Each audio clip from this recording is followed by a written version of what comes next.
So here we have the Ford Galaxy 2-litre TDCi titanium on a 16 plate. I'm going to start off by showing you around the outside of the car, and then we'll hop in and I'll run through a few controls on the inside. But from the outside you can see it's a 5-door car with alloy wheels and tinted windows around the rear. Let's start off inside the boot and then work our way around the rest of the car from there. Okay, so as we approach the back of the car, you may have noticed we've got reversing sensors, loads of boot space. This is with the two rear seats folded down. Let me show you what it's like as a 7-seater. So there we go, that's with the two rear seats in place. So still a decent amount of boot space and obviously a lot of seating space. Okay, so we're just going to work our way back round to the front of the car now, and then I'll hop in and run through some controls on the inside. But now that we've done a full circle of the car, you can see that it's in lovely condition the whole way round. Just briefly before I climb in, I think it's well worth seeing the interior from this exterior point of view. The seats are in lovely condition, as you can see. There's plenty to run through on the dashboard, so let's hop in and we'll do that right now. Okay, so now that we're inside the car, we're going to start off with the dials. On the left-hand side, we've got the rev counter, and on the right-hand side, the speedometer. You can see the total miles on this car are 20,076. And then there's two different trip computers on this car. So you've got the one in the middle, which can be to do with radio stations, as well as things like the satellite navigation and what have you. So you can see just there, entertainment, navigation, and phone. So 3 separate different menus you can go into, should you wish to.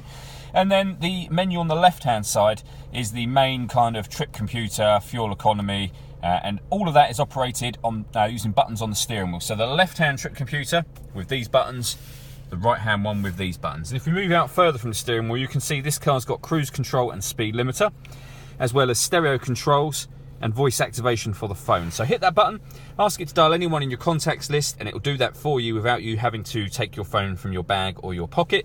That is, of course, once your phone is paired, and that is done over on this central screen just here. Hit pair phone. Search for sync on your device and select sync once it is found. And follow the instructions. It's really, really easy to do. There's a video on our website that shows you exactly how to do it. Ultimately, other than that, if we go back to the home screen just there, we've got the dual zone climate control, which I'll show you in a moment. The controls are down below, but it will show you up here what temperature you've selected, and we have satellite navigation. On top of that, there's lots of ways to listen to your music in this car. You can see them listed down on the left-hand side, just here. So we've got AM and FM radio, DAB digital radio, a CD player, USB input. We can also stream music wirelessly via Bluetooth audio.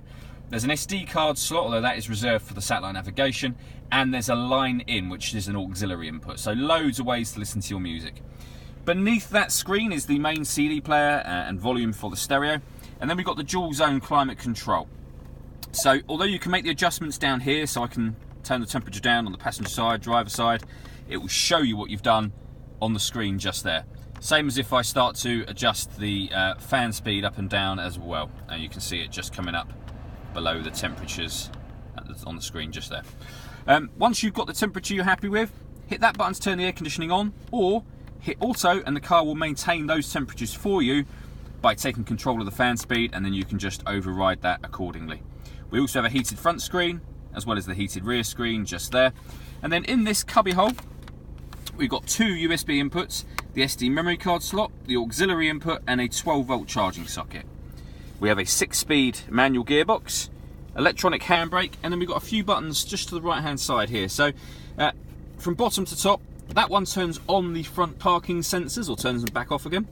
That's for the stop and start. So this car is designed to cut out in traffic to save you fuel. If you'd rather not use that system, hit that button, it turns it off. And this one here is the self-parking aid, autonomous parking. Again, there's a video on our website showing how that works, but it's very easy to do.